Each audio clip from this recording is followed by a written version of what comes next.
ଆଜି ମଧ୍ୟ ପ୍ରଭୁଙ୍କ ବାକ୍ୟ ଠାରୁ ଆଉ ଗୋଟିଏ ନୂତନ ପ୍ରସଙ୍ଗ ଅଳ୍ପ ସମୟ ଆପଣମାନଙ୍କ ମଧ୍ୟରେ ମୁଁ ରଖିବା ପାଇଁ ଚାହେଁ। ଆଜି ଯେଉଁ ପ୍ରସଙ୍ଗରେ ଆମେ କଥାବାର୍ତ୍ତା ହେବା ସେହି ପ୍ରସଙ୍ଗର ଶୀର୍ଷକ ହେଲା ନୂଆ ବର୍ଷରେ ବଞ୍ଚିବାର ଉପାୟ କ'ଣ ଅଟେ।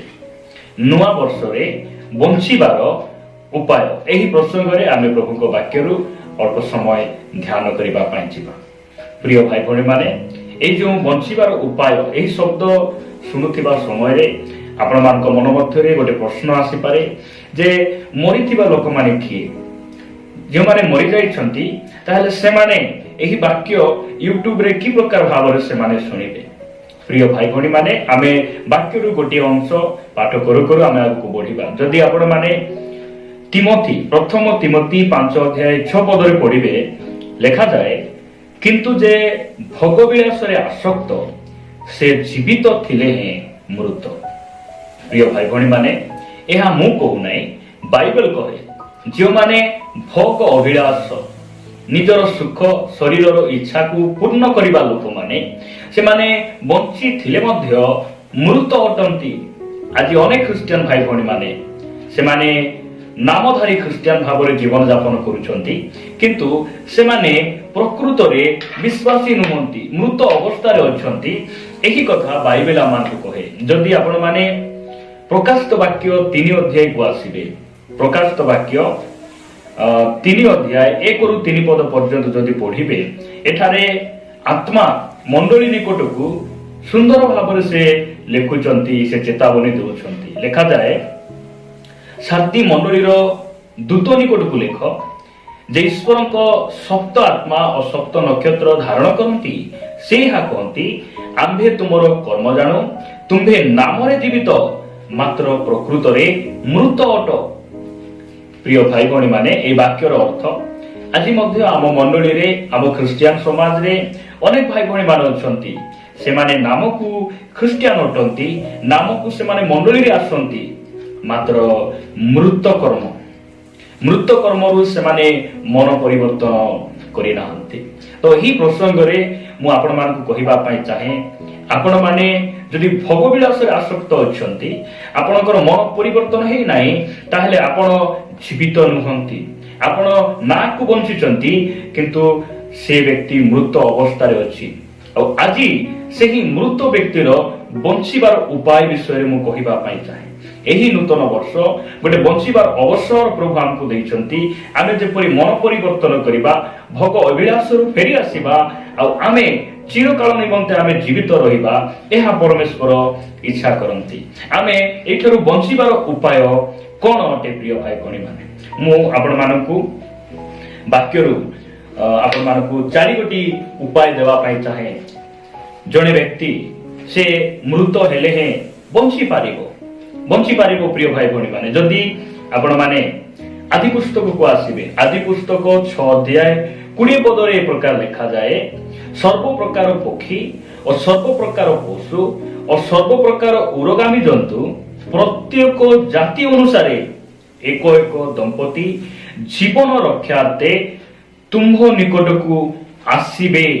ଏହି କଥା ପରମେଶ୍ୱର ନୋହଙ୍କୁ କହୁଛନ୍ତି। କାହିଁକି ଆସିବେ? ପ୍ରାଣ ରକ୍ଷା ନିମନ୍ତେ। କୋଉଠିକୁ ଆସିବେ? ତୁମ୍ଭେ ଯେଉଁ ଜାହାଜ ତିଆରି କରିଅଛ, ସେହି ଜାହାଜ ନିକଟକୁ ଆସିବେ। ଆଉ ସେହି ଜାହାଜରେ ସେମାନେ କ'ଣ କରିବେ? ପ୍ରବେଶ କରିବେ। କାହିଁକି ପ୍ରବେଶ କରିବେ? ପ୍ରାଣ ରକ୍ଷା ନିମନ୍ତେ। ପ୍ରିୟ ଭାଇ ଭଉଣୀମାନେ, ଆପଣ ବଞ୍ଚିବାକୁ ହେଲେ, ଆପଣଙ୍କର ଜୀବନ ରକ୍ଷା କରିବାକୁ ହେଲେ, ଆପଣ ସେହି ଜାହାଜ ନିକଟକୁ ଆସିବାକୁ ପଡ଼ିବ। ସେହି ଜାହାଜର ଅର୍ଥ ହେଲା ମଣ୍ଡଳୀକୁ ବୁଝାଏ। ଆଜି ଆପଣ ମଣ୍ଡଳୀକୁ ଆସିବାକୁ ପଡ଼ିବ, ମଣ୍ଡଳୀ ଭିତରେ ରହିବାକୁ ପଡ଼ିବ। ଆଉ ବାହାରେ ସଙ୍କଟ ଅଛି, ବିପଦ ଅଛି, ଆପଣ ମଣ୍ଡଳୀରେ ରହିଲେ ଆପଣ ରକ୍ଷା ପାଇଯିବେ, ଆପଣ ବଞ୍ଚିଯିବେ। ଆଉ ପରମେଶ୍ୱର ଏହି ନୂଆ ବର୍ଷ ଏଥିପାଇଁ ଆମକୁ ଦେଉଛନ୍ତି, ଆମେ ଯେପରି ଆମର ଜୀବନକୁ ରକ୍ଷା କରିବା, ଆମେ ଯେପରି ମଣ୍ଡଳୀରେ ରହିବା, ମଣ୍ଡଳୀ ଭିତରେ ରହିବା, ପରମେଶ୍ୱର ଏହା ସେ ଇଚ୍ଛା କରନ୍ତି। ପ୍ରିୟ ଭାଇ ଭଉଣୀମାନେ, ଆପଣମାନେ ଯଦି ଗୀତ ସଂହିତାକୁ ଆସିବେ, ଗୀତ ସଂହିତା 32:7 ଗୀତ ରଚକ ସେ ସୁନ୍ଦର ଭାବରେ ସ୍ଥାନ ସେ ଲେଖୁଛନ୍ତି, ତୁମ୍ଭେ ମୋହର ଲୁଚିବାର ସ୍ଥାନ, ତୁମ୍ଭେ ସଙ୍କଟରୁ ମତେ ଉଦ୍ଧାର କରିବ, ତୁମ୍ଭେ ରକ୍ଷାତ୍ମକ ଗାୟନରେ ମୋହର ଚତୁର୍ଦିଗ ବେଷ୍ଟନ କରିବ। ପ୍ରଭୁଙ୍କ ନାମର ସ୍ତୁତି ହେଉ। ପ୍ରିୟ ଭାଇ ଭଉଣୀ ମାନେ, ଏଠାରେ ଗୀତ ରଚକ କହୁଛନ୍ତି ତୁମ୍ଭେ ମୋର ଲୁଚିବାର ସ୍ଥାନ। ଯେଉଁ ସମୟରେ ନୋହଙ୍କ ଜାହାଜ ନିର୍ମିତ ହେଲା, ଆଉ ନୋହଙ୍କ ପରିବାର, ଜୀବଜନ୍ତୁ, ନବ ଦମ୍ପତି ସମସ୍ତେ ସେମାନେ ଜାହାଜରେ ପ୍ରବେଶ କଲେ, ଆଉ ପୃଥିବୀରେ ଜଳପ୍ଲାବନ ଆରମ୍ଭ ହେଲା। ଭୟଙ୍କର ଭାବରେ ପୃଥିବୀ ବିନାଶ ହେଲା। ମାତ୍ର ସେହି ବିପଦ, ସେହି ସମସ୍ୟା ନୋହଙ୍କୁ ତାଙ୍କର ପରିବାର ସଦସ୍ୟ ଲୋକମାନଙ୍କୁ ଛୁଇଁ ପାରିଲା ନାହିଁ। ଆଉ ସେ ବିପଦରୁ ପରମେଶ୍ୱର ସେମାନଙ୍କୁ ଲୁଚେଇ ଦେଲେ। ପ୍ରିୟ ଭାଇ ଭଉଣୀ ମାନେ, ଯଦି ଆପଣ ମଣ୍ଡଳୀରେ ଅଛନ୍ତି, ଭବିଷ୍ୟତରେ ଯେଉଁ 7 ବର୍ଷର ମହାକ୍ଲେଶ ହେବା ପାଇଁ ଯାଉଛି, ମଣ୍ଡଳୀ ଉର୍ଦ୍ଧ୍ୱକୁ ନୀତ ହେଲା ପରେ ସେହି ବିପଦରୁ ପରମେଶ୍ୱର ଆପଣଙ୍କୁ ଲୁଚେଇ ଦେବେ, ଆପଣଙ୍କୁ ସ୍ଥାନାନ୍ତରିତ କରିଦେବେ, ଆପଣଙ୍କୁ ରାପଚର କରି ସେ ନେଇଯିବେ। ପ୍ରିୟ ଭାଇ ଭଉଣୀ ମାନେ, ଆଜି ସୁଯୋଗ ଅଛି। ଆଜି ଆମକୁ ମନ ପରିବର୍ତ୍ତନ କରିବା ପାଇଁ ପଡିବ। ଆମକୁ ପାପ ଛାଡି, ଆମର ଅବାଧ୍ୟତାର ଆମେ ଦୂରକୁ ରହି, ଆମର ଅବାଧ୍ୟର ଆତ୍ମାକୁ କାଢି ଦେଇ ଆମେ ମଣ୍ଡଳୀରେ ଲାଗି ରହିବାର ଆବଶ୍ୟକ ରହିଛି, ଯେପରି ଆମର ଜୀବନ ରକ୍ଷା ପାଇବ। ପ୍ରଭୁଙ୍କ ନାମର ସ୍ତୁତି ହେଉ। ମୁଁ ଆପଣମାନଙ୍କୁ ଦ୍ୱିତୀୟ କଥା କହିବା ପାଇଁ ଚାହେଁ। ଆପଣମାନେ ମୋ ସହିତ ଯୋହନ ଲିଖିତ ସୁସମାଚାରକୁ ଆସିବେ। ଯୋହନ ଲିଖିତ ସୁସମାଚାର ତାର 6 ଅଧ୍ୟାୟ 53 ଆଉ 54 ପଦରେ ଏ ପ୍ରକାର ଲେଖାଯାଏ, ସେଥିରେ ଯୀଶୁ ସେମାନଙ୍କୁ କହିଲେ, ସତ୍ୟ ସତ୍ୟ ମୁଁ ତୁମ୍ଭମାନଙ୍କୁ କହୁଅଛି, ମନୁଷ୍ୟ ପୁତ୍ରଙ୍କର ମାଂସ ଭୋଜନ ନ କଲେ ଓ ତାହାଙ୍କର ରକ୍ତ ପାନ ନ କଲେ ତୁମ୍ଭମାନଙ୍କ ଠାରେ ଜୀବନ ନାହିଁ। ଜୀବନ କାହାଠାରେ ନାହିଁ? କେଉଁମାନେ ମୃତ ଅଟନ୍ତି? ଯେଉଁମାନେ ପ୍ରଭୁଙ୍କ ମେଜର ଅଂଶୀ ହେଇପାରୁନାହାନ୍ତି। ଆଜି ମଧ୍ୟ ଅନେକ ଭାଇ ଭଉଣୀ ମାନେ ସେମାନେ ବାପ୍ତିସ୍ମ ନେଇଛନ୍ତି, ମଣ୍ଡଳୀର ସଦସ୍ୟ ଅଟନ୍ତି, ସେମାନେ ପ୍ରାର୍ଥନା ଆସନ୍ତି, ମାତ୍ର ପ୍ରଭୁ ଭୋଜ ସେମାନେ ନିଅନ୍ତି ନାହିଁ। ପ୍ରଭୁ ଭୋଜ ସମୟରେ ସେମାନେ ଉଠିକିନା ପଳେଇ ଯାଆନ୍ତି। କାହିଁକି? ସେମାନଙ୍କ ଜୀବନ ଠିକ ନାହିଁ। ସେମାନେ ପାପରୁ ମୁକ୍ତ ହେଇପାରୁନାହାନ୍ତି। ପାପ ଛାଡିବା ପାଇଁ ସେମାନଙ୍କୁ ଇଚ୍ଛା ନାହିଁ। କିନ୍ତୁ ବାଇବଲ କହେ, ଯଦି ବଞ୍ଚିବାର ଅଛି, ପ୍ରଭୁଙ୍କ ମେଜର ଅଂଶୀ ହେବାର ଆବଶ୍ୟକ ରହିଛି। ଲେଖାଯାଉଛି ଯେ ଯେଉଁମାନେ ମୋର ରକ୍ତ ଆଉ ମାଂସକୁ ଭୋଜନ କରନ୍ତି ନାହିଁ, ସେମାନଙ୍କ ଠାରେ ଜୀବନ ନାହିଁ। ଆଉ 54 ପଦରେ ପ୍ରଭୁ ଯୀଶୁଖ୍ରୀଷ୍ଟ କହୁଛନ୍ତି, ଯେ ମୋହର ମାଂସ ଭୋଜନ କରେ ଓ ମୋହର ରକ୍ତ ପାନ କରେ, ସେ ଅନନ୍ତ ଜୀବନ ପ୍ରାପ୍ତ ହୁଏ, ଆଉ ମୁଁ ଶେଷ ଦିନରେ ତାହାକୁ ଉତ୍ଥାପନ କରିବି। ପ୍ରଭୁଙ୍କ ନାମର ଗୌରବ ହଉ। ପ୍ରିୟ ଭାଇ ଭଉଣୀ ମାନେ, ଯେଉଁମାନେ ଆଜି ପ୍ରଭୁଙ୍କ ମେଜର ଅଂଶୀ ହେଇପାରୁନାହାନ୍ତି, ସେମାନଙ୍କ ଠାରେ ଜୀବନ ତ ନାହିଁ। ଏକ ଦ୍ୱିତୀୟରେ ସେମାନଙ୍କ ପାଇଁ ପ୍ରଥମ ପୁନରୁତ୍ଥାନ ମଧ୍ୟ ସେମାନଙ୍କ ଜୀବନରେ ନାହିଁ। ଖ୍ରୀଷ୍ଟରେ ପ୍ରିୟ ପ୍ରଭୁଙ୍କ ଲୋକମାନେ, ମୁଁ ଆପଣମାନଙ୍କୁ କହିବା ପାଇଁ ଚାହେଁ, ଏବେ ସୁଯୋଗ ଅଛି। ଆପଣଙ୍କୁ କଣ କରିବାକୁ ପଡିବ? ଯାହା ପାପ କରିଥିଲେ ମଧ୍ୟ ପାପ ସ୍ୱୀକାର କରି, ପାପକୁ ଛାଡି ଦେଇ ପ୍ରଭୁଙ୍କ ନିକଟରେ ସମର୍ପିତ ହୋଇ ଆପଣଙ୍କୁ ପ୍ରଭୁଙ୍କ ମେଜର ଅଂଶୀ ହେବା ପାଇଁ ପଡିବ। ତାହେଲେ ଆପଣ କଣ ହେବେ? ଜୀବନ ପାଇବେ, ଆପଣ ରକ୍ଷା ପାଇଯିବେ, ଆପଣ ଅନନ୍ତ ଜୀବନର ଅଂଶୀ ହେଇପାରିବେ। ପ୍ରିୟ ପ୍ରଭୁଙ୍କ ଲୋକମାନେ, ମୁଁ ଆପଣମାନଙ୍କୁ ତୃତୀୟ ବିଷୟ କହିବା ପାଇଁ ଚାହେଁ। ତୃତୀୟ ବିଷୟ, ଯଦି ଆପଣମାନେ ଲୁକ ଲିଖିତ ସୁସମାଚାର 15 ଅଧ୍ୟାୟକୁ ଆସିବେ, ଲୁକ ଲିଖିତ ସୁସମାଚାର 15 ଅଧ୍ୟାୟ 17 ପଦରେ ଲେଖାଯାଏ, ମାତ୍ର ସେ ଚେତନା ପାଇ କହିଲା, ମୋର ବାପାଙ୍କ କେତେ ମୂଲ୍ୟାଙ୍କର ଖାଦ୍ୟ ବଳି ପଡୁଅଛି, କିନ୍ତୁ ମୁଁ ଏଠାରେ ଭୋକରେ ମରୁଅଛି। ମୁଁ ଭୋକରେ ମରୁଅଛି। ପ୍ରିୟ ଭାଇ ଭଉଣୀ ମାନେ, ବଞ୍ଚିବାର ଉପାୟ କଣ? ମନ ପରିବର୍ତ୍ତନ କରି ପ୍ରଭୁଙ୍କ ନିକଟକୁ ଫେରି ଆସିବା। ପ୍ରଭୁଙ୍କ ନିକଟକୁ ଫେରି ଆସିବା। ଏହି ବ୍ୟକ୍ତି ବାପାଙ୍କ ଠାରୁ ଅଲଗା ହେଲା ପରେ ସେ ବଞ୍ଚିଛି ସତ କଥା, ଭୋକରେ ମଧ୍ୟ ସେ ବଞ୍ଚିଛି ସତ କଥା, ବାହାରେ ରହି ମଧ୍ୟ ସେ ଜୀବନ ଅଛି ସତ କଥା, ମାତ୍ର ଯେତେବେଳେ ସେ ଫେରି ଆସୁଛନ୍ତି, ସେହି ସମୟରେ ତାଙ୍କର ବାପା ସେହି ଅପବୀୟ ପୁତ୍ରଙ୍କ ବିଷୟରେ କଣ କହୁଛନ୍ତି ଆପଣ ଜାଣନ୍ତି କି? ଯଦି ଆପଣ ମାନେ 32 ପଦ ପଢିବେ, କିନ୍ତୁ ଏହି ଯେ ତୋର ଭାଇଟି ମୃତ ହୋଇଥିଲା। କଣ ହୋଇଥିଲା? ମୃତ ହୋଇଥିଲା। ସେଥିପାଇଁ ମୁଁ ପ୍ରଥମରେ ଆପଣମାନଙ୍କୁ କହିଲି, ଯେଉଁମାନେ ଭୋଗ ବିଳାସରେ ଆସକ୍ତ, ସେମାନେ ଜୀବିତ ଥିଲେ ହିଁ ମୃତ ଅଟନ୍ତି। ଏହି ତାଙ୍କର ଯୋଉ ବଡ ଭାଇ ଘରେ ରହୁଥିଲେ, ସିଏ ବୁଝୁନାହାନ୍ତି, ରାଗୁଛନ୍ତି। ତୁମେ ଯେଉଁ ସାନ ପୁଅକୁ ଏତେ ଟଙ୍କା ଦେଲ, ସେ ଯାଇ ବାହାରେ ଏସ ଆରମ୍ଭ କରି ଉଡେଇ ଦେଲା ପରେ ତାଙ୍କୁ କି ତୁମେ ପ୍ରେମ କରୁଅଛ? ସେ ରାଗି ଯାଉଛନ୍ତି। ପ୍ରିୟ ଭାଇ ଭଉଣୀ ମାନେ, ଆପଣ ପାପରେ ଅଛନ୍ତି, ଆଜି ଅଭିଳାଷରେ ଅଛନ୍ତି, ମଣ୍ଡଳୀ ଛାଡ଼ି ଆପଣ ମନ ପରିବର୍ତ୍ତନ ନ କରି ଆପଣ ସଂସାରର ଜାଳରେ ମାତିଛନ୍ତି। ଆପଣ ଚର୍ଚ୍ଚକୁ ଆସିଲା ବେଳେ କୌଣସି ଭାଇ ଭଉଣୀ ଆପଣଙ୍କୁ ରାଗି ପାରନ୍ତି, କମେଣ୍ଟ କରିପାରନ୍ତି, କିନ୍ତୁ ସ୍ୱର୍ଗର ପରମେଶ୍ୱର ଆପଣ ଯଦି ଅନୁତପ୍ତ କରି ଫେରି ଆସିବେ, ହୃଦୟ ସହିତ ମନ ପରିବର୍ତ୍ତନ କରି ମଣ୍ଡଳୀ ନିକଟକୁ ଆସିବେ, ତାହାଙ୍କ ନିକଟକୁ ଯିବେ, ସେ ଆପଣଙ୍କୁ ଗ୍ରହଣ କରିବେ। ସେ କହୁଛନ୍ତି ତୋର ଭାଇଟି ମୃତ ହୋଇଥିଲା, ପୁନର୍ବାର ବଞ୍ଚିଲା, ହଜି ଯାଇଥିଲା ଆଉ ମିଳିଲା। ସେହି ହେତୁରୁ ଉତ୍ସବ ଓ ଆନନ୍ଦ କରିବା ଉଚିତ ଥିଲା। ପ୍ରଭୁଙ୍କ ନାମର ଗୌରବ ହଉ। ପ୍ରିୟ ଭାଇ ଭଉଣୀ ମାନେ, ଏହି ନୂଆ ବର୍ଷରେ ବଞ୍ଚିବାର ଉପାୟ ହେଲା ମନ ପରିବର୍ତ୍ତନ କରି ଫେରି ଆସିବା। ଯଦି ମନ ପରିବର୍ତ୍ତନ ନ କରି ଆମେ ମୃତ ହୋଇଯିବା, ପ୍ରିୟ ଭାଇ ଭଉଣୀ ମାନେ, ଆମେ ସେ ସ୍ୱର୍ଗ ରାଜ୍ୟର ଅଂଶ ହେଇପାରିବା ନାହିଁ। ସ୍ୱର୍ଗ ରାଜ୍ୟ ନିମନ୍ତେ ଆମକୁ ମନ ପରିବର୍ତ୍ତନ କରିବାର ଅଛି।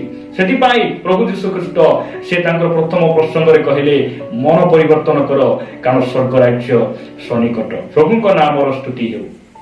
ପ୍ରିୟ ଭାଇ ଭଉଣୀ ମାନେ, ସୁଯୋଗ ପ୍ରଭୁ ଦେଇଛନ୍ତି, ନୂଆ ବର୍ଷର ଅବସର ଆମ ଜୀବନରେ ଦେଇଛନ୍ତି। କାହିଁକି? ଆମେ ଯେପରି ମନ ପରିବର୍ତ୍ତନ କରିବା, ଆମେ ପାପ ଛାଡ଼ିବା, ମଦ୍ୟପାନ, ନିଶା ଦ୍ରବ୍ୟ ସେବନ, ଆମମାନଙ୍କର ଆଜି ଅନେକ ଭାଇ ଭଉଣୀ ମାନେ ସେମାନେ ବିଭିନ୍ନ ଗୁଟିକା, ପୁଡ଼ିଆ, ଖଇନି, ବିଭିନ୍ନ ପାପରେ ସେମାନେ ମାତି ଅଛନ୍ତି। ସିନେମା, ସିରିଏଲ, ସିଗାରେଟ, ଏଇ ସବୁ ବିଷୟରୁ ଆମେ ଫେରି ଆସିବା, ମନ ପରିବର୍ତ୍ତନ କରିବା ଆଉ ବାସ୍ତବ ଜୀବନ ପରମେଶ୍ୱରଙ୍କ ଠାରୁ ଆମେ ପାଇବା। ଏହା ପରମେଶ୍ୱର ଇଚ୍ଛା କରନ୍ତି। ଆପଣମାନଙ୍କ ନିକଟରେ ଶେଷ ବିଷୟ ଆଉ ଚତୁର୍ଥ ବିଷୟ ରଖିବା ପାଇଁ ଚାହେଁ। ଏଠାରେ ଯଦି ଆପଣମାନେ ପ୍ରେରିତ ପୁସ୍ତକ 5 ଅଧ୍ୟାୟ 4 ପଦରେ ପଢିବେ, ବିକ୍ରୟ ନ ହେବା ପୂର୍ବେ ତାହା କଣ ତୁମ ନିଜର ହୋଇ ରହିନଥିଲା? ଆଉ ବିକ୍ରୟ ହେବା ଉତ୍ତାରେ ସେଥିର ମୂଲ୍ୟ କି ତୁମ୍ଭ ନିଜ ଅଧିକାରରେ ନଥିଲା? ତେବେ ତୁମ୍ଭେ କିପରି ଆପଣା ହୃଦୟରେ ଏହି ବିଷୟ ଭାବିଲ? ତୁମ୍ଭେ ଯେ ମନୁଷ୍ୟ ନିକଟରେ ମିଥ୍ୟା କହିଲ ତାହା ନୁହେଁ, ମାତ୍ର ଈଶ୍ୱରଙ୍କ ନିକଟରେ ମିଥ୍ୟା କହିଲ। ପ୍ରିୟ ଭାଇ ଭଉଣୀ ମାନେ, ମିଥ୍ୟା କହିବା ହେଉଛି ମରିବାର ଉପାୟ, କିନ୍ତୁ ମିଥ୍ୟା ପରିତ୍ୟାଗ କରି ସତ୍ୟକୁ ଗ୍ରହଣ କରିବା, ସତ୍ୟ ଉପରେ ଠିଆ ହେବା, ସତ୍ୟ କହିବା, ଏହା ହେଉଛି ବଞ୍ଚିବାର ଉପାୟ। ଆଜି ଖ୍ରୀଷ୍ଟିଆନ ସମାଜରେ ବାଇବେଲର ପ୍ରଥମ ସହିଦ ଯେ ସ୍ତିଫାନ, ଏଇ କଥା ଅନେକଙ୍କୁ ଜଣା ରହିଛି। ମାତ୍ର ମଣ୍ଡଳୀରେ ମିଥ୍ୟା କହି ଯେମାନେ କି ମୃତ୍ୟୁବରଣ କଲେ, ମଣ୍ଡଳୀର ଆଦ୍ୟ ମଣ୍ଡଳୀର ପ୍ରଥମ ପରିବାର, ଏହି କଥା ଅନେକ ପ୍ରଚାର କରନ୍ତି ନାହିଁ, କହନ୍ତି ନାହିଁ। ସେମାନେ କିଏ? ହନନିୟ, ସଫିରା। ଏହି 5 ଅଧ୍ୟାୟ ଆପଣ ପଢିଲେ ଜାଣିପାରିବେ ଯେ ଏମାନେ ଖଣ୍ଡେ ଜମିକୁ ସେମାନେ ବିକ୍ରୟ କରୁଛନ୍ତି ଆଉ କିଛି ଟଙ୍କାକୁ ଲୁଚେଇ ପିତରଙ୍କ ପାଦ ତଳେ ଅଳ୍ପ କେତେ ଟଙ୍କା ଆଣି ସେମାନେ ରଖୁଛନ୍ତି। ଆଉ ପିତର କହୁଛନ୍ତି, ତୁମେ ଏଇ ଟଙ୍କାରେ ତୁମେ ଲୁଚେଇଛ ଆଉ ମିଛ କହୁଛ। ତୁମେ ମୋ ନିକଟରେ ମିଛ କହୁନ, ତୁମେ ପବିତ୍ର ଆତ୍ମାଙ୍କ ନିକଟରେ, ପ୍ରଭୁଙ୍କ ନିକଟରେ ତୁମେ ମିଥ୍ୟା କହିଅଛ। ଏହି କଥା କହିଲା ପରେ ମଧ୍ୟ ସେମାନେ ସେଇଟାକୁ ମାନୁନାହାନ୍ତି। ପରବର୍ତ୍ତୀ ସମୟରେ କଣ ହଉଛି? ସେମାନଙ୍କର ମୃତ୍ୟୁ ଘଟୁଛି, ସ୍ୱାମୀ ସ୍ତ୍ରୀର ମରଣ ଘଟୁଛି, ପିତରଙ୍କ ସମ୍ମୁଖରେ, ମଣ୍ଡଳୀ ଭିତରେ ସେମାନଙ୍କର ହଠାତ୍ ମୃତ୍ୟୁ ଘଟୁଛି। ପ୍ରିୟ ଭାଇ ଭଉଣୀ ମାନେ, ସେଥିପାଇଁ ଏହି ନୂଆ ବର୍ଷରେ ଆମେ ମିଥ୍ୟାକୁ ପରିତ୍ୟାଗ କରି ସତ୍ୟକୁ ଗ୍ରହଣ କରିବା। ଆଉ ଏହି ନୂଆ ବର୍ଷରେ ଆମେ କଣ କରିବା? ଆମେ ସତ୍ୟ ଭାବରେ ଆମେ ବଞ୍ଚିବା। ଏହା ପରମେଶ୍ୱର ଇଚ୍ଛା କରନ୍ତି। ସେଥିପାଇଁ ନୂଆ ବର୍ଷରେ ବଞ୍ଚିବାର ଉପାୟ କଣ? ଆମେ ବଞ୍ଚିବାର ଉପାୟ ଆମେ ଦେଖୁଛୁ ଯେ ମଣ୍ଡଳୀରେ ରହିବା। ବଞ୍ଚିବାର ଉପାୟ କଣ? ଆମେ ପାପକୁ ସ୍ୱୀକାର କରି ପ୍ରଭୁ ଭଜର ଅଂଶୀ ହେବା। ବଞ୍ଚିବାର ଉପାୟ କଣ? ମନ ପରିବର୍ତ୍ତନ କରି ଆମେ ପ୍ରଭୁଙ୍କ ନିକଟରେ ଲାଗି ରହିବା। ବଞ୍ଚିବାର ଉପାୟ କଣ? ଆମେ ମିଥ୍ୟା ପରିତ୍ୟାଗ କରି ସତ୍ୟକୁ ଗ୍ରହଣ କରି ସତ୍ୟରେ ଆମେ ଆଚରଣ କରିବା। ଏହା ହେଉଛି ବଞ୍ଚିବାର ଉପାୟ ଅଟେ। ଆଉ ଏସବୁ ବିଷୟ ଯଦି ଆମେ ଆପଣାଇ ନାହୁଁ, ଆଜି ପର୍ଯ୍ୟନ୍ତ ଆମେ ଭୋଗବିଳାସରେ ଆସକ୍ତ ଅଛୁ, ନାମରେ ଖ୍ରୀଷ୍ଟିଆନ ହେଇ ପରମ୍ପରାରେ ଅଛୁ, ପାପରେ ଅଛୁ, ତାହେଲେ ଆମେ ଜୀବିତ ନାହୁଁ, ଆମେ ପ୍ରକୃତରେ ମୃତ ଅଟୁ। ପ୍ରିୟ ଭାଇ ଭଉଣୀ ମାନେ, ପରମେଶ୍ୱର ଆମକୁ ମୃତ୍ୟୁ ଦେବା ପାଇଁ ଆସିଲେ ନାହିଁ, ସେ ଆମକୁ ଜୀବନ ଦେବା ପାଇଁ ଆସିଲେ। ସେଥିପାଇଁ ସେ କହନ୍ତି, ମୁଁ ତୁମମାନଙ୍କୁ ସତ୍ୟ ସତ୍ୟ କହୁଅଛି, ଯିଏ ମୋ ଠାରେ ବିଶ୍ୱାସ କରେ, ଯଦ୍ୟପି ସେ ମରେ ତଥାପି ସେ ବଞ୍ଚିବ। ଆମକୁ ସେ ବଞ୍ଚାଇବା ପାଇଁ ଆସିଲେ, ଜୀବନ ଦେବା ପାଇଁ ଆସିଲେ। ତାହାଙ୍କ ନାମର ଗୌରବ ହଉ। ଏ ବିଷୟକୁ ଆମ ହୃଦୟରେ ଧାରଣ କରିବା ଆଉ ଏହି ନୂଆ ବର୍ଷରେ ଆମେ ସତ୍ୟ ଭାବରେ ବଞ୍ଚୁ ବଞ୍ଚୁ ତାହାଙ୍କର ଆଗମନ ନିମନ୍ତେ ପ୍ରସ୍ତୁତ ହେଉଥିବା। ପ୍ରଭୁ ଏ ବାକ୍ୟ ଦେଇ ଆମ ପ୍ରତ୍ୟେକଙ୍କୁ ପ୍ରଚୁର ଭାବରେ ଆଶୀର୍ବାଦ କରନ୍ତୁ।